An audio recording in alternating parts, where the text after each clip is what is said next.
Okay, Team Rizzo, can everybody hear me loud and clear? And more importantly, can everyone see the on-screen holding slide? We're good. Excellent. Well, we're good to go. And thank you for your time today. I am recording the session, so there's no need to take screenshots or copious notes as we go through. And Kate will share the recording. But I'm looking forward, as I say, to sharing with you the brand new results from IACC's 2019 Metering of the Future survey. We have just 45 minutes to fit in a huge amount, but in the spirit of having attended an IACC webinar before, which I'm sure you all have, please do use the chat box section, but I'll also keep you off mute. And so if you have a question, when I draw breath at any given time, please do just speak out and I'll be happy to go into more detail or explain one of the results maybe in more detail. One thing that I will talk about today, or say right up front, is that the results that we're going to be looking at, you will see, are from a global study. So we're looking at best practice, viewpoints of meeting professionals, pretty much throughout the globe. Some of these environments or some of these nuances and trends may not be something that you see specifically in your country or in your region, and that's okay. That can either be, something that you never sort of approach and consider for your audience, or it might actually be an interesting difference and nuance that's happening in another part of the world. It might be something that maybe you could introduce to your clients and your meeting delegates along the way. I'll do a really short introduction. As I say, I've looked at the list of everyone who's joining our call today. I think pretty much everyone's familiar with me, with IACC, and in regards to the meeting room of the future. So we'll whiz through that nice and quickly. And then what we're going to do is we're going to break down the 2019 trend results into 4 key areas. One of those is how we fulfill our meeting objectives. There's also, we're going to take a look at, some of the competitor sets, how meeting planners view big box hotels versus the more meetings focused venues. So we'll delve into that a little bit. 2019's results have come up with some interesting trends around that, which I think plays really well into the IACC community. Then we'll take a look, of course, at venue physical characteristics of our venues. What's changing? Why are they changing? Are we continuing to go in the direction that we've seen in the last 2 or 3 years, or may we be starting to change our priorities? And I'll point out there's some key differences in this year's research, which are starting to show new priorities, new areas of concern for meeting professionals. And of course, if we've got great solutions for those, if we're aware of those, then we can build those into our sales and our marketing routines as well. Of course, the culinary and the beverage side is always a big topic, and it continues to be a big topic in terms of importance and ways that we can influence the meeting's experience. And then last but not least, through our communication and collaboration, that's where we're going to be looking at the ways that our delegates are collaborating with each other and with their presenters, but also the technology that's evolving and some of the risks that come with that technology that's being introduced into meetings. So as I may have mentioned right up front, my name's Mark Cooper from IACC. I have the privilege of not only working with our global teams around the world, putting together this research and pulling these trends together, but also in this situation, being proud to be able to share that with you, with the IACC community and our members, so that you can do something with it and carry that knowledge into some of the change and the changes in the way that you present to clients. I come from a background of both conference centres, academic conference centres, commercial conference centres, those in Europe, those in the US, but then also representing our meeting planner community directly through third-party organisations like Conference Direct, who you'll be familiar with, and other agencies here in the UK. So try and give you a fairly balanced perspective. And IACC, as I say, I'm going to whiz through, but I'm going to call out from our stats, just a great stat. If you were on our webinars last year, you would have seen we're around 300 venues. We're now 400 venues.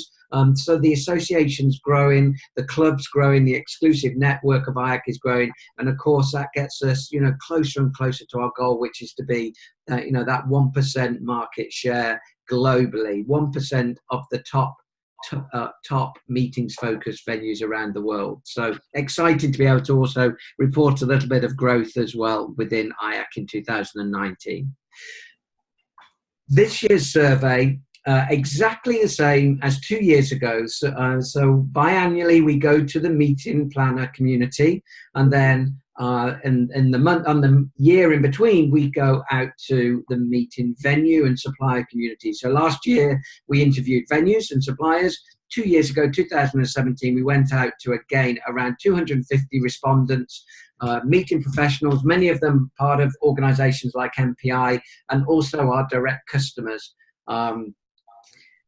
One area we look at specifically with regards to the data that we get that comes in is, are there any divides in opinion, not only in terms of, regional and, continent-wise, but also in terms of, generational. 2 years ago, we said that in both areas, there really wasn't enough evidence of generations influencing, or different generations influencing. That's no longer the case. We have generations now that are absolutely influencing, and I'll explain why when we go through the meeting objectives and looking at those, at how they're changing.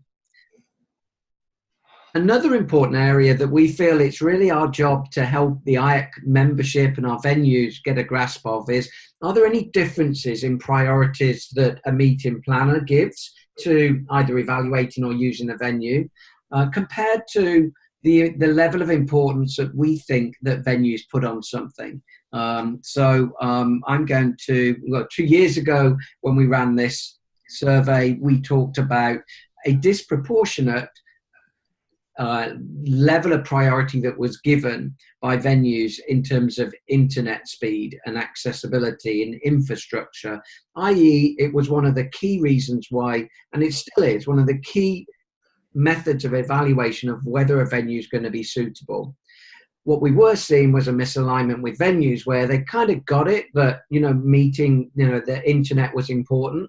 But when we looked at their value proposition and their marketing and their languaging, really when they had great internet, really solid infrastructure, it wasn't talked about to the level of other elements of the venue of what they provided. So we saw a misalignment. So we'll pull out maybe at least two possible opportunities for venues to be able to talk up and spend more time and give more page coverage to your request for proposals, to certain areas that are important to meeting planners. And then last but not least, we always look to a good distribution of planners across many segments. We know that we're working with corporates, not-for-profits, associations, government meetings, as well as commercial meetings. And we had a really good sort of balance between those meeting planner sets. We'll talk a little bit about third parties as well.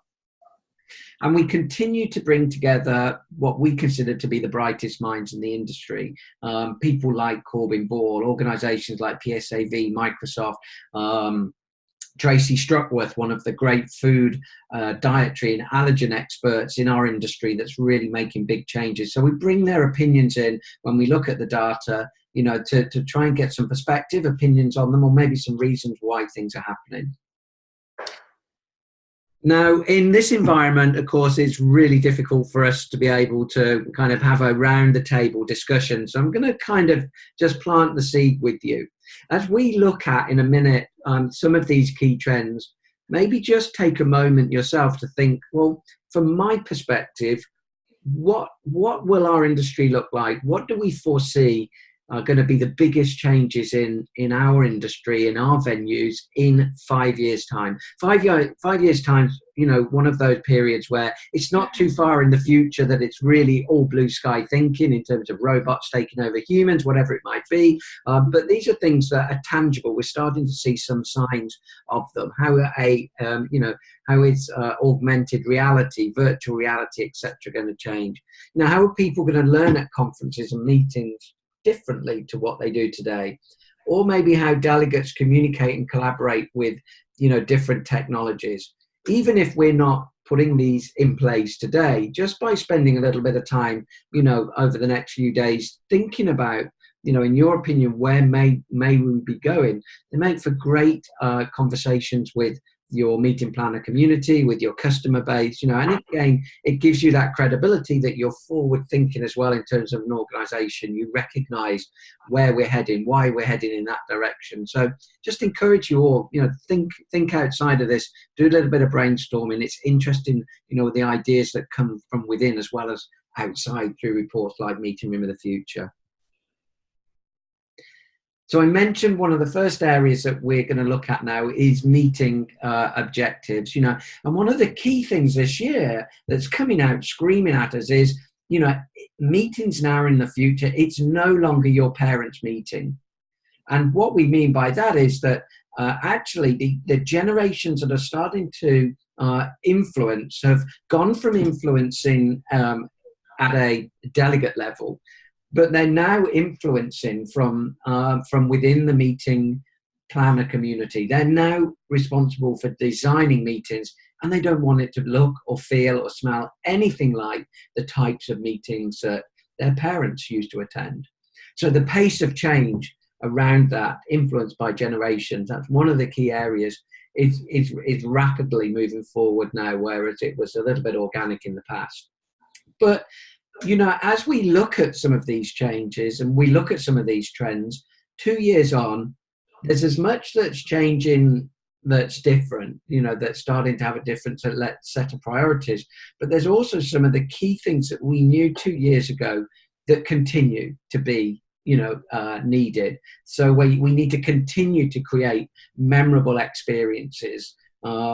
Interestingly here, meeting professionals were under pressure to deliver more and more memorable experiences, but now with less budget. And as the economy, jumps around a little bit, we can expect the less budget situation to come up more and more. What does this mean? When we translate this into what this means for us as a venue, of course, we think negatively, to start with.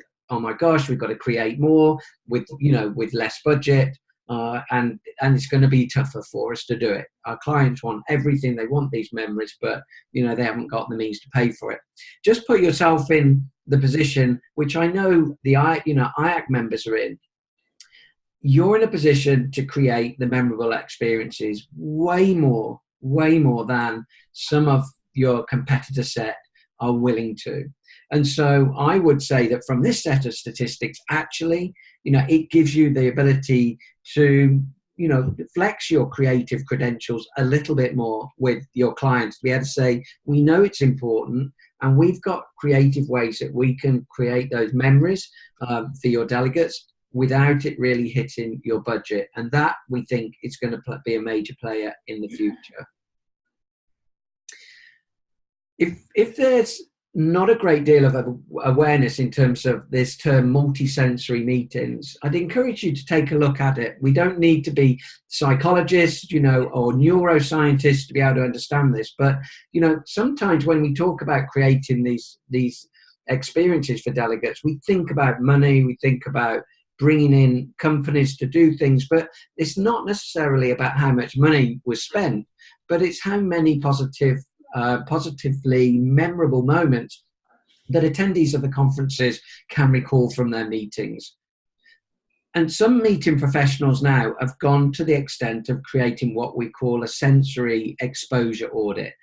In simplest terms, all this means is they take every point within their conference, and IACC does the same, and we look at either sessions or the networking or the dining breaks, and we say, okay, out of all of the senses, the 5 that we know that we can influence, arguably sometimes we can influence a 6th sense, but we'll stick to the 5 tried and tested ones at the moment. But, meeting professionals are looking at every element of their meeting and saying, is there something that our delegates see that is different? Are they hearing something, smelling something, tasting, or are they touching something different? And the more of those that they touch, the more opportunity we got to create that memorable moment. So just understanding the potential to create a sensory audit, I wonder if we actually have an opportunity to evaluate our venue's core services and say, okay, which of the senses are we touching through that part of a meeting that we put on? And how could we maximize and create, the 5, or get the 5 senses in there somewhere and turn that into something that we then can take to take to our meeting planner community. One of the other key takeaways from this year's survey was that it's going to be really dangerous for meeting professionals to stage events where they're considering the audience a collective, as in they're treating everybody the same. This personalization of meetings experiences for delegates is gaining a pace. So we talk about that, and we did talk about this 2 years ago in regards to flexible meeting space and furniture. It's moving beyond that now. It's moving beyond that in terms of the learning that individuals get. The personalization of the food offerings, which we'll talk about as well. So again, meeting planners taking a single approach for all of their delegates is pretty dangerous for them, and is going to be more dangerous in the next 5 years. New unique ways of captioning and disseminating the content for post-event sharing, and this one is one of my personal favorites, because I was in a venue 3 weeks ago now in the United Kingdom, and they had gone through a major refurbishment, and they'd taken a decision that they'd taken out all of their paper-based flip chart easels and pads and replaced them with a electronic version in every one of their meeting rooms. It's a big, bold move, but think about it for a little bit. Is the way that we're now running our meetings, in this more collaborative style, less presentation style, less PowerPoints, all of this leads to the problem of how we share the information after a meeting and a conference, because we're not holding that meeting in the same way. It's no longer possible to just share the PowerPoint slides as a PDF for all the sessions post-conference, because that's not what it looked and felt like. With this flip chart moving from paper-based to electronic, you're capturing the thoughts from that session immediately, and you have the ability to share it with delegates, in a very immediate and a very effective way over digital media. And it will have escaped none of us to call out from that particular change. Of course, it plays into another big area of change, which is the sustainability angle, and the fact that we're seeking out new ways for our meetings and conferences to be more sustainable. What better way than to be able to say we've moved to a learning environment that's done away with all paper-based flip chart pads. So there are other examples, but we are looking at new unique ways, as I say, of capturing and sharing that content post-event. And as I mentioned before, those generations are swelling the attendee pool. We know that they make up the majority of the attendee pool now, but they're also having this big influence on the meeting organizer pool. And I'm sure you see that through your site inspections and your inquiries, and the way you're doing business prior to events. It's changing. The profile of our customer is changing.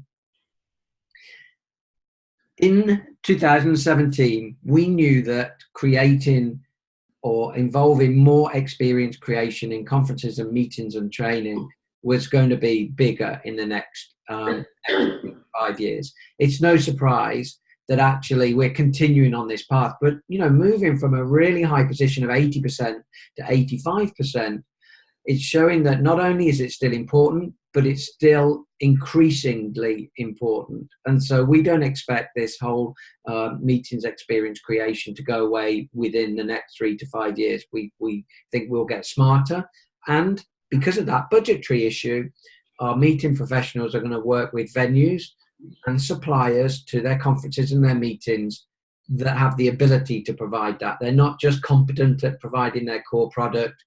They are proactive in helping them deliver a greater meetings experience. So, that's more of, the more things change, the more they carry on. And we can look at here, specifically in terms of ways that incoming generations are influencing the meeting format, things like increased integration of the new technology. There's more emphasis on the overall experience, continuing with those shorter attention spans, requiring more interaction, more collaboration and stimulation. We just came from our own event last week at MPI World Education Congress, and all of our sessions over 3 days were 30 or 45 minutes in duration, no more, no less. And our audience in the whole were really pleased with that length of learning. You know, they didn't want to be sitting for an hour or 90 minutes in a session. So again, we think about what influence do these shorter sessions with more networking and breaks have on our venues. It's absolutely the case. Now let's take a look at the venue's influence of success, on the event success, because we can influence in so many ways. If we're at the top of our game and if our venue is a true partner to our meeting professionals, we'll take a look at areas like the meeting rooms, the socializing and the networking elements, which can be quite different. And just really how we bring the outdoors in, if we have that ability to be able to do it, is something that that our meeting delegates really appreciate.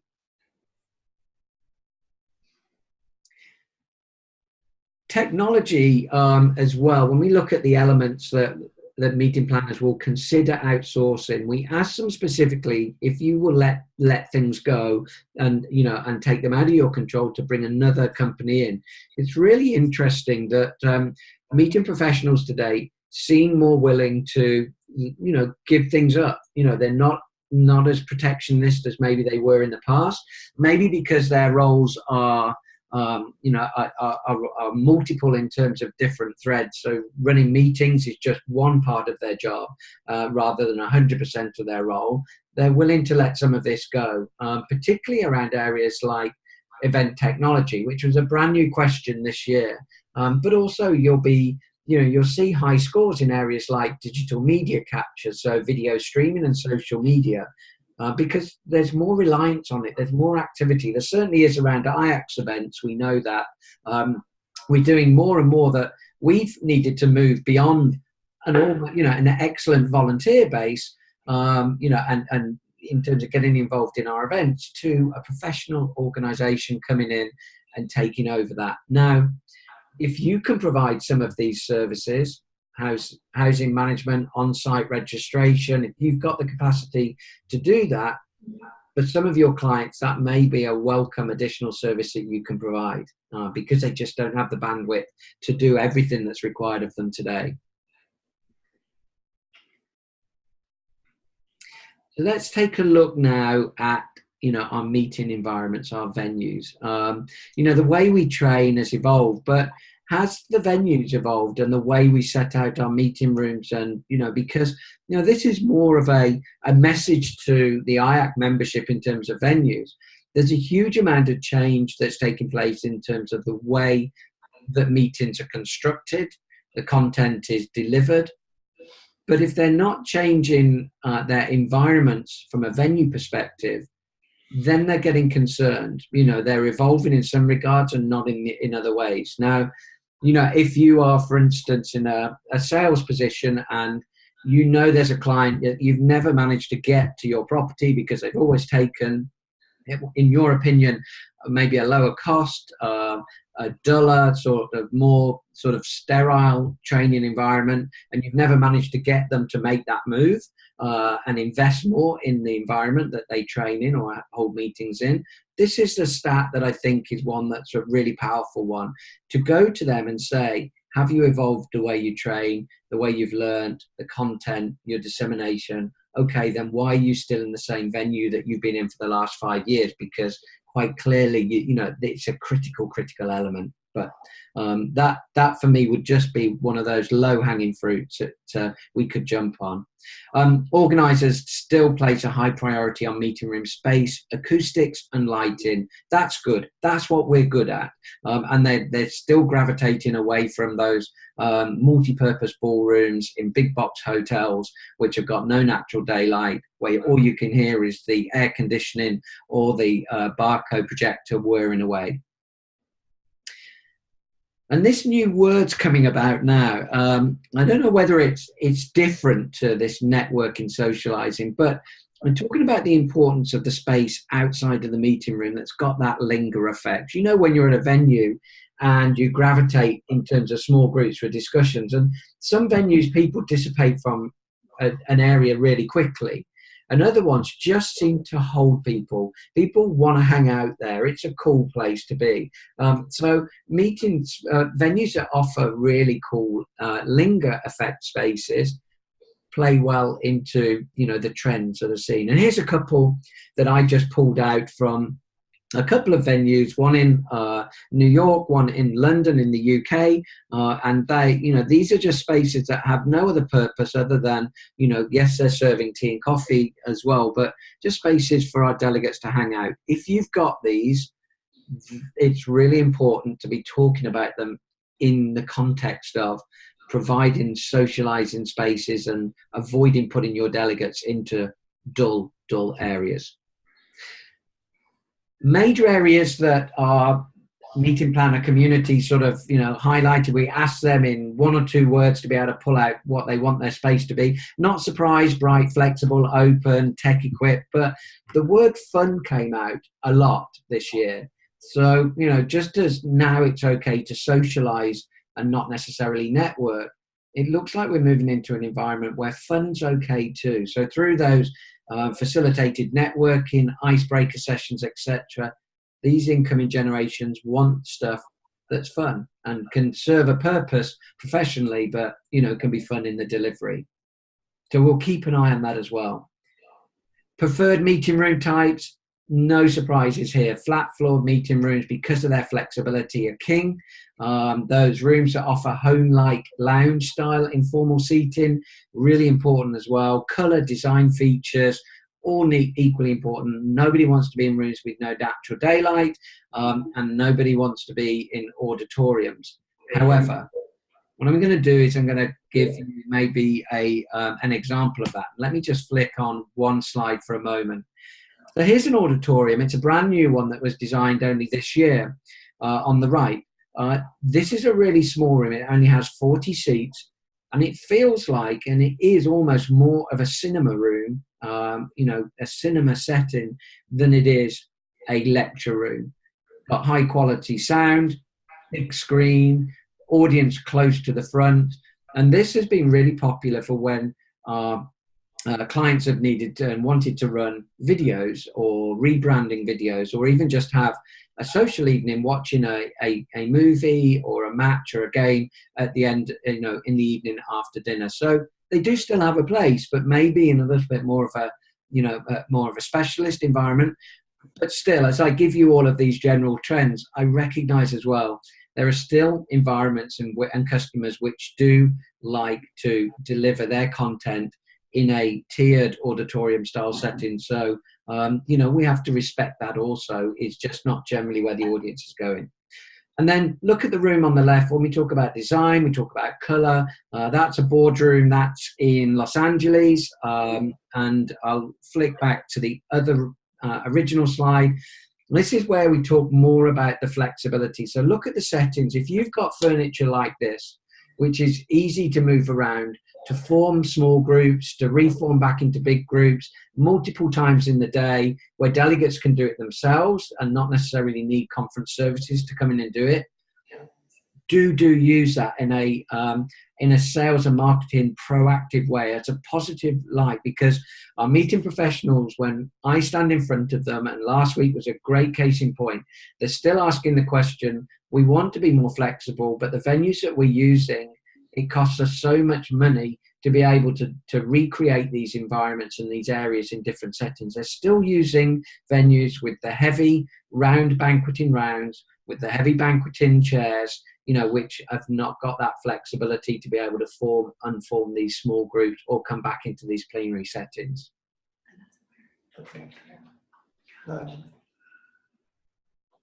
Couple more examples here. A larger one of the boardroom in Los Angeles. You've also got a smaller boardroom style setting, or rather they've gone the U on this one. But again, look at the use of natural light. Look at just things like, if you took away the light out of that room, the room would probably feel reasonably standard. But they've made a statement with just the lighting, and in my opinion, transformed the room in terms of how attractive it is, how much I'd want to run a meeting in there and feel pretty good. The one below, again, use of natural wood, but this is natural wood wall covering. So it's not real. It's environmentally sustainable. Look at the colors of the chairs in there, points of interest, art. This is the type of environments that meeting professionals are trying to create themselves in some venue groups. You know, they're not necessarily finding venues that have got them in there already. So this one is the one of my favorites. You know, we ask every time, how are large brands performing? We know within the IACC community, one of our largest, most significant competitors is the large brand hotel. It's where meeting planners can sometimes gravitate towards.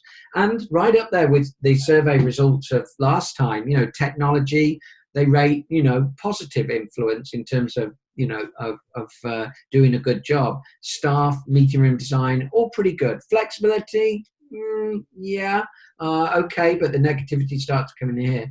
But look at the bottom one, creativity. Only 28% of those interviewed said that they would put or would consider large brands as being creative when it comes to their meetings. Think about that in relation to 85% saying that their meetings need to have more experiences. Here's an opportunity. It's an opportunity if you're part of a big brand and you're not doing it, you're not being as creative as you maybe could be. It's certainly an opportunity if you're an independent and a small group to really, really play on your creativity, because there is this negative perception there. And maybe, just maybe, large brands are seen too much as a safety blanket because they're going to a region, a state, a country, even a continent they're not familiar with for their meeting, and they've always used Hilton, Marriott, whatever it may be, and so that's a little bit of a confidence thing. They feel confidence in that brand, which we know doesn't necessarily translate into a better meetings experience. There's a decline in the use of major branded venues. Hotels are still number one, but they're not the majority. Now, conference centres, meetings-focused venues, the urban situated day meeting and conference venues, the specialist event venues, they've all increased in terms of their use by this group in the last 2 years. Maybe it's because groups want more space. They're seeking out more venues which have got those attributes. And I'm talking about that important space outside of the meeting room. They're gravitating to venues which are more boutique-like, more home-like. Maybe they're not getting that in the meeting spaces in the big brands. Or, you know, they're looking for alternative sort to that multi-purpose conference room, which still exists a lot within big box hotels. So the movement is obvious, the movement is continuing, and we'll keep, and obviously a close eye on that. And in 2 years' time, it'd be interesting to see where that's heading. Now we'll move into the culinary and the beverage trend side. I'll move a little bit faster on this just because I'm aware of the time that we got for this session. I will run over the 1:45, so if you have got a little bit of time left, I'll run over, remembering that I will be recording it as well. So hopefully, if you do miss a little bit because of a prior commitment, you can come back and pick up at the end of it. But I don't want to miss anything that's really important out. So when we looked at breaks and meals, planners see the food and beverage as absolutely key to creating those experiences, in a cost-effective way. If they can deliver it through the food and beverage that they're paying for at the venue anyway, they don't have to bring more in outside of that. But also it's because we recognize food and beverage, affects all five senses. So it's again, low-hanging fruit. If we can do cool things with food and beverage, it's great. Sustainable practices this time around are one of those key areas of difference that I pointed out to you earlier.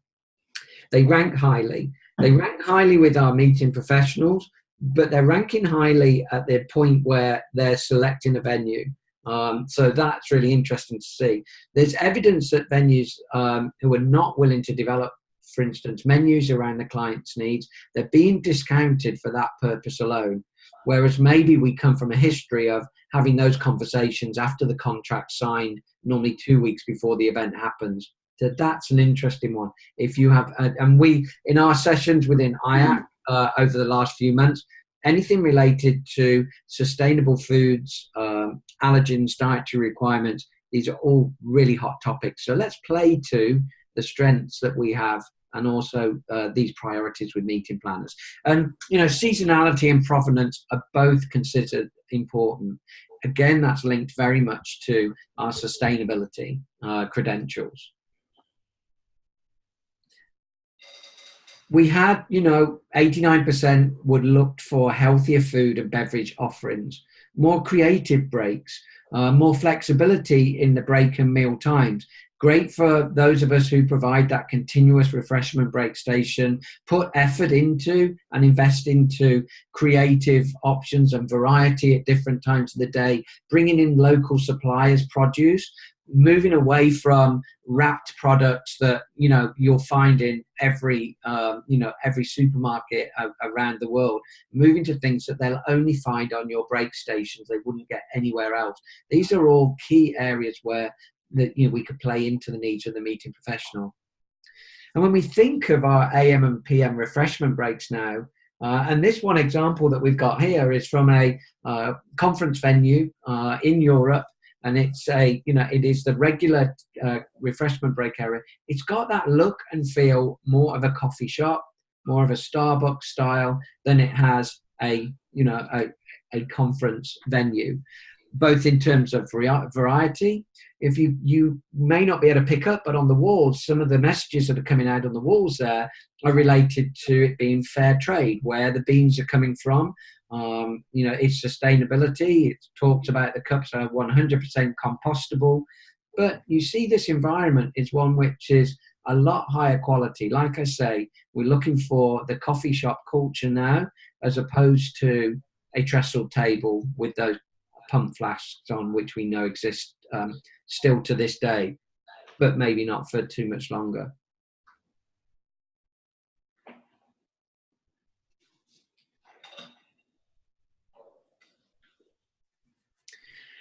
Meeting professionals still talk about the lack of creativity and, more importantly, the flexibility that comes from venues. Some of this arguably is linked to the fact that they maybe are leaving it too late to have these discussions with venues, or if we flip it in terms of putting ourselves back in control of it, we're asking the questions and engaging too late in the day to be able to be creative and flexibility. If we can play into this need more, if we can demonstrate our creativity and flexibility, it's definitely going to be addressing an issue that meeting professional has brought from their last venue. Food, I beg your pardon, not wood wastage, but food wastage linked to minimum food and beverage rates is an issue. So food wastage overall, we've gone from 5 years ago, our meeting professionals being worried about running out of food on their buffet tables for their conferences, to now being worried about walking away from the meeting room, from the dining area with lots of food left on the table, because delegates are noticing it and they feel bad about the fact that they're contributing to food wastage. Now, arguably, some are saying, well, this is linked to minimum food and beverage rates. For those of you on this call that are in the Americas, you're far more familiar with minimum food and beverage rates. Think about it. If you have these minimum rates in place, all it's going to do is, encourage our meeting planners to order up to that level, to hit that minimum. Now, many, and if not all IACC members work within a CMP and a DMP package. So I know I'm preaching to the converted here, but again, I'm pointing these out as much as for you to be able to use as a competitive advantage, a USP to the way you do business differently when you're competing against these venues that work with minimum food and beverage rates, because they're maybe fueling this food wastage revolution that is not being received well by delegates or planners. And we reported against this last year. It's still really important. Mocktails and gourmet coffees. These generations coming in are not drinking the way that their parents used to. We said, it's not your parents' meeting anymore. Everybody still enjoys their, glass of wine at the end of the day, I'm sure. But just think about it. If we can do cool stuff that involves other drinks other than alcohol, we're going to be playing into the needs of our delegates as they're influencing our environments today. And meeting planners on a larger scale, perhaps, rather than smaller meetings, are seeking out better ways to be able to talk about what happens if we are creating waste around our meetings. How can we repurpose that? The Events Industry Council, for those of you who would like to look into this more, the Events Industry Council have got 2 incoming very exciting certifications, one for venues, one for meeting professionals. So you can certify your venue around your sustainability credentials in a way that aligns specifically with the way meeting professionals will be certifying their venues. The 2 come together into a really strong proposition. So I encourage you to take a look at the Events Industry Council sustainability pages. I think they're talking about that now because it's going to be launched in the next month or 2. Good news, 88% of meeting professionals are confident that venues are going to deliver against their needs when it comes to managing dietary needs. That's excellent. That's a really good statistic. We're making progress in there. Venues that charge a premium for special dietary needs are in the minority. We kind of expected this to be the case, but we wanted to confirm that, and we have. So most provide what they need to within the CMP package or DMP package. 46% they consider that a venue's sustainability credentials are, and these are expected to rise. So they're considering the venue's credentials when it comes to sourcing sustainable food. So they're looking and seeking out this information from the venues. It's no longer a nice to have, it's part of their evaluation criteria. 84% see continuous breaks as better than fixed times. No supply there. Planners seeking seasonal variation, and 83% of these planners want more nutritional information available to delegates on the stations, on the signage, not just for dinner on the menus, but at breakfast and during lunch service as well. Signage is key. It's critical to, again, the increase in dietary preferences and awareness around allergens. Anyone who wants to learn more about that, you're very familiar with IACC's Guide to Managing Dietary Requirements. Download it for free if you haven't got it. Share it with your meeting planner community or any of your clients that maybe could do with understanding this area a little bit more and planning differently when they're working with you. And our trends in nutrition and delegate wellbeing as well, in equal measure, is a great tool. So last but not least, the area that we know affects a lot of change is communication and collaboration. And many of the things that were important 2 years ago continue to be important, but I'm just going to call out some of the main differences this year. When we ask specifically this time around, what areas or elements of technology fail the most, cause you frustration? Hybrid events or hybrid technologies where we're bringing in speakers from outside were number 1. I think the statistic is 11% said that they're having issues when they're bringing in hybrid elements into their conferences. So that's something to watch out for, because we know that as human beings, if we have problems with something, we tend to gravitate away from that and into alternatives. The use of technology to keep delegates more engaged is even more important than ever. No signs of abating. We are a generation or generations that are really comfortable with technology now, and we want to see more of that, as long as it helps us communicate more effectively and in ways that we want to learn. And venues, are seeing a desire to create these immersive brand experiences with the rise of things like video walls in public areas, imagery and lighting. And importantly, one of our respondents who gave us some qualitative data around this said, I don't want to use venues where their brand is dominant. I don't care about their brand. I want a venue very quickly to have things that help me make my brand dominant. So whether that's using LED uplighters in certain areas where I can bring my brand colors through, the takeover of screens in public areas to be able to, show my information. They're the sort of examples of where they want to see their brand more dominant. And they're evaluating meeting venues that can do that. Here's a pretty scary graph. I'm not going to go into, real detail in regards to that today, but, it calls out things like, which is more important to you. And 2 years ago, we had, a slight sort of preference towards natural daylight over clear view of the screen, i.e. daylight being more important than a clear view of the screen, but only marginal. And an equally marginal sort of flip in 2019, where a clearer view of the screen is slightly preferred over natural daylight. Interestingly, as technology is moving on, with LCD technology being really good now, you maybe don't have to sacrifice that important natural daylight for clarity of screen if we're using the right technology. And another call out for you guys, operating venues. If your tech team tell you that they're working with LCD screens that allow you to have the best of both worlds, tell your clients about it. They may not ask, they may not even know it's important, but talk it up. Go talk to your strengths. I think it's the key to this. 54% were either using or were not against using virtual reality to appraise their venues. This is one of those areas that we've moved from a base of not wanting to encourage evaluation remotely because we want to meet face-to-face with our customers, have that opportunity to build a relationship. All those things I talked about for many, many years as being important to the sales process.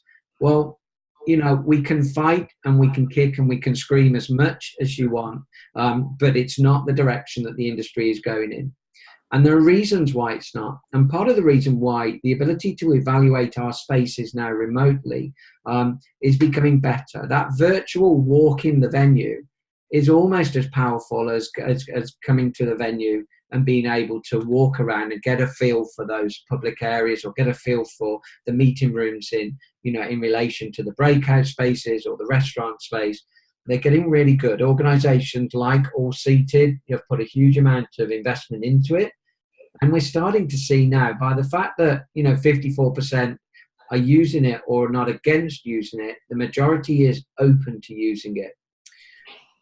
There is also the key sustainability angle to this as well. It has to be better for our industry overall. If we can evaluate our venue spaces without traveling halfway around, the continent or the world on planes, trains, in cars, doing that. But just think about this from a venue perspective. If we can use that time saved by our clients not traveling to us to have the property site inspection, maybe we can turn that into other opportunities for a scheduled discussion with the executive chef to talk about some of the areas that they would like to develop their menu planning, create more inclusive menus, etc. Use the saved time to engage with them, still build those relationships, but in other great ways, through Zoom, through video, through other ways where you can still arguably build that relationship with the individuals and be seen as a consultant as opposed to an order taker. So I labored on that a bit too long, but hopefully these sort of tips are thought-provoking for you, because certainly we expect to see more of this and that number to only rise. 72% of planners want free or affordable broadband. If you're not delivering it today, you better have a plan to do it in 5 years' time, because it's going to be absolutely critical in the future. And I don't mean broadband that maybe your internet, that is delivering at the very, very highest level. I mean competent, reasonable quality internet, like you would expect when you're in a coffee shop, or sometimes whole cities now are provide free high-speed Wi-Fi, becoming a expectation as opposed to a nice to have. Out of 3 or 4 key differences this year, one of the big areas that is screaming out in terms of heightened level of importance is cybersecurity. So we've gone through the past 5 years of bringing in all these new technologies, collaboration, audience participation tools, conference apps, you name it. Tons of stuff have been incorporated, and most of them are having a really positive impact on the way we deliver meetings. It's great news. But 80% of our planners foresee that there's going to be a greater focus on cybersecurity. And interestingly, a report from PSAV and the work that we did with them said that some venues are still only offering home router standard security. It's really fascinating to think of that. They're only providing the level of protection that we've got in our own home for events of hundreds or even thousands. And the one thing that's absolutely clear is when we see one of these major breaches in security, whether it's at a political conference, is at a venue, or some other conference where the media are watching, it could be Davos, the World Economic Forum, but when we get a breach that comes in through a venue's use of internet, our industry will change overnight. It absolutely will. Again, is this an opportunity for us to get ahead of the curve? And again, if we've got great security in place, let's play to this level of apprehension now that meeting planners have by showing our credentials. One of the other stats there as well was venues that can provide more internet infrastructure, more dedicated internet environments for their clients. So that's where you create a Wi-Fi access point that's only available to your delegates and not those on other groups. If you can do that, that's great, and there is more of a demand there. I'm not going to cover this, we're running out of time, but if you do go onto IACC Broadband Speed Checker site, great tool to be able to use there, really powerful for meeting professionals for evaluating. And equally, when we share the slides, these are some of the types of technology that have been implemented in the last 5 years. Some of them are a little bit quirky. Some of them I had to Google to find out what they're about. But take a look at that slide if you get a moment, and just bring yourself up to speed with them.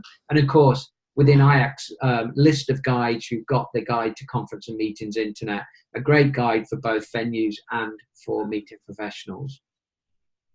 And this one, let me skip through this. This is a slide that we use with our meeting professional communities, because at the end of talking about these stats, of course, what we look to do is align our meeting planner community with the IACC venues. And it's still the case that the MPI main global website, their venue finder tool in their planner resources section and a link on their home page, it comes straight to IACC's website and to your website. And my last shout out, which I never failed to give, is that if your shop window on the iaccmeetings.com venue pages is not looking as great as it could do with up-to-date photographs, etc., take your time to do it because it's a really important one. It is the biggest referrer of traffic to iaccmeetings.com that is out there, as well as our blogs, as well as our research. So it's really important. So as a closing point, well-designed, dedicated meetings-focused spaces are absolutely essential. Meetings need to be well supported by knowledgeable staff. That's really, really important. And you've got great staff within your venues, so use them, make them available, get their impact, make sure that their credentials are coming out in the written word or in your calls with meeting professionals. And, meeting planners are still going to need to evaluate their venues based on, the typical stuff. But now they're evaluating venues on experience, sustainability, things like cybersecurity. Go back, look at what you're talking about in your marketing materials, and maybe bring it further up in terms of the list of priorities internally. And technology, it's great. It's great when it works. It's awful when it doesn't. But it just must be easy to integrate and just work for our meeting professional community. So, ladies and gentlemen, we've come to the close of today's meeting. I will be very happy to open up now to any questions. Again, apologies, we've gone over by 10 minutes or so, but very happy to open up to any questions that you have. And I'll check the chat wall as well in case somebody has asked a question.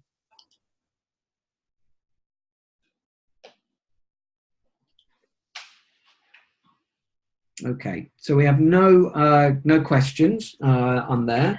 You go download the full research. As I say, Kate will share that information. One last call out on the 17th of July. We've got a great session on how to work with and win more business with third parties and with organisations like CVEN. That's been delivered by Chiara Feely. So take a look at the IACC webpage. Hopefully you can join our session on the 17th of July. Wishing everyone a great week. For those who are calling in from the US, happy Independence Day next week. We hope you have a great few days with family, and we look forward to you joining one of IACC's future webinars.